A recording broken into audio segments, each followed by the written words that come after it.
Hello everyone, I am Noeline Cabael from BSBA major in Financial Management and I am here to talk about our topic for today which is the debt and equity financing. Ano nga ba ang debt security? So ang debt security, ito yung mga debt na pwede bilhin or isold between parties in the market priority to maturity. So its structure represents a debt owed by an issuer like the government or an organization or a company to an investor na kung saan ito yung nag-a-act as a lender. Ang debt securities, sila yung negotiable financial instruments, meaning na yung kanilang legal ownership ay readily transferable to the owner to another. And yung most common form of such securities are the bonds. So, ito pong mga bonds na to, they can be issued by the government or the non-government entities. So, they are available in various forms and its typical structures includes the fixed rate bonds and the zero coupon bonds.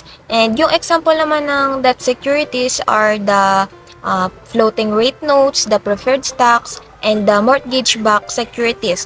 And meanwhile, ang example naman ng non-negotiable financial instrument is the bank loan.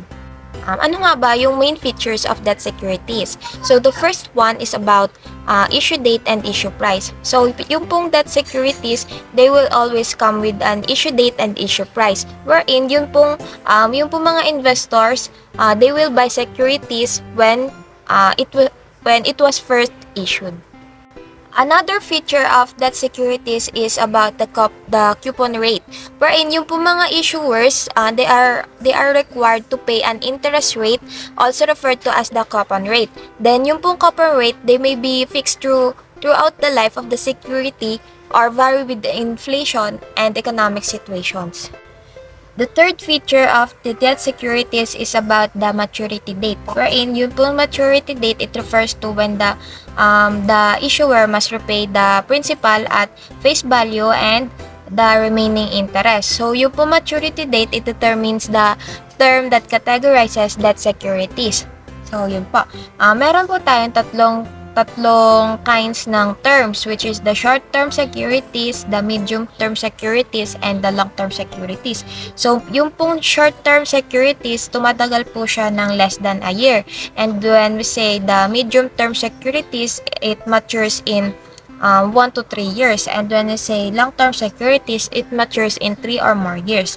So, the term's length will impact the price and interest rate given to the investor as investors demands higher returns for lengthier investments. Lastly is the yield to maturity.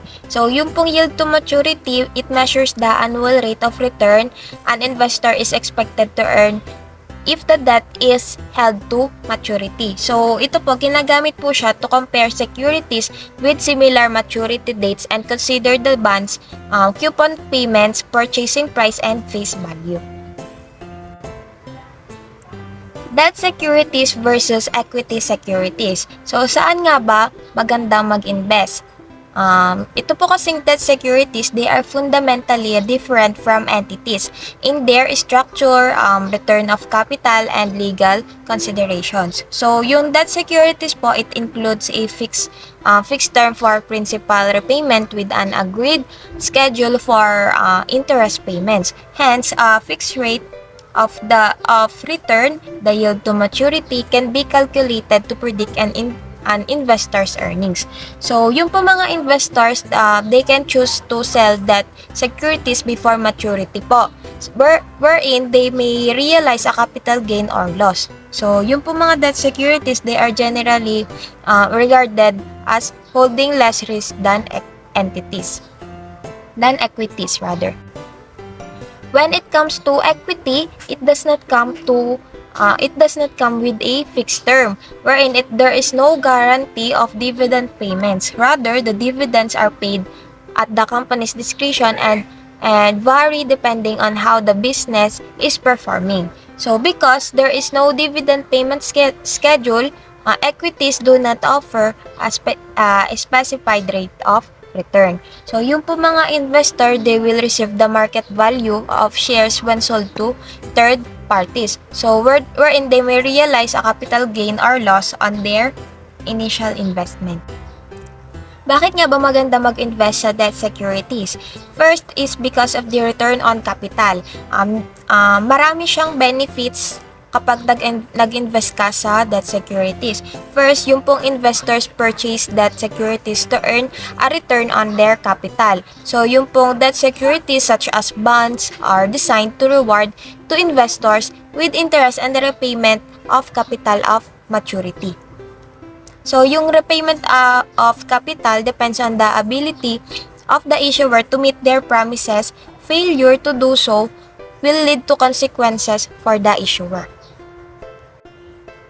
Second is regular stream of income from interest payments. So, interest payments po associated with debt securities also provide investors with a regular stream of income throughout the year. So, they are guaranteed promise payments which can assist with the investor's cash flow needs. Third is the means for diversification. So, depending po sa strategy ng investor, yung po debt securities can also act to diversify their portfolio. So, in contrast to high risk equity, investors can use such financial instruments to manage the risk of their portfolios. So, what is equity capital? Ang equity capital po, it is funds paid into a business by investors in exchange for common stock or preferred stock. So, this represents the core funding of a business to which that funding may be added. So, once na nag-invest ka, these funds are at risk since investors will need to repay in the event of a corporate liquidation until the claims of all the creditors have first been settled. So, despite the risk po, yung po mga investors, willing po sila na mag-provide ng equity capital for one or more of the following reasons. First reason is the owning a sufficient number of shares gives an investor some degree of control over the business in which the investment has been made. Second is the investee may periodically issue dividends to its stockholders. Third is the price of the shares may appreciate over time so that investors can sell their shares for a profit. So, yung pong equity capital, they are considered to be the net amount of any funds that would be returned to investors if all assets were to be liquidated and all corporate liabilities settled. So, in some cases po, they may be a negative figure since the market value of company assets may be lower than the aggregate amount of liabilities. And that would be all. Thank you for watching.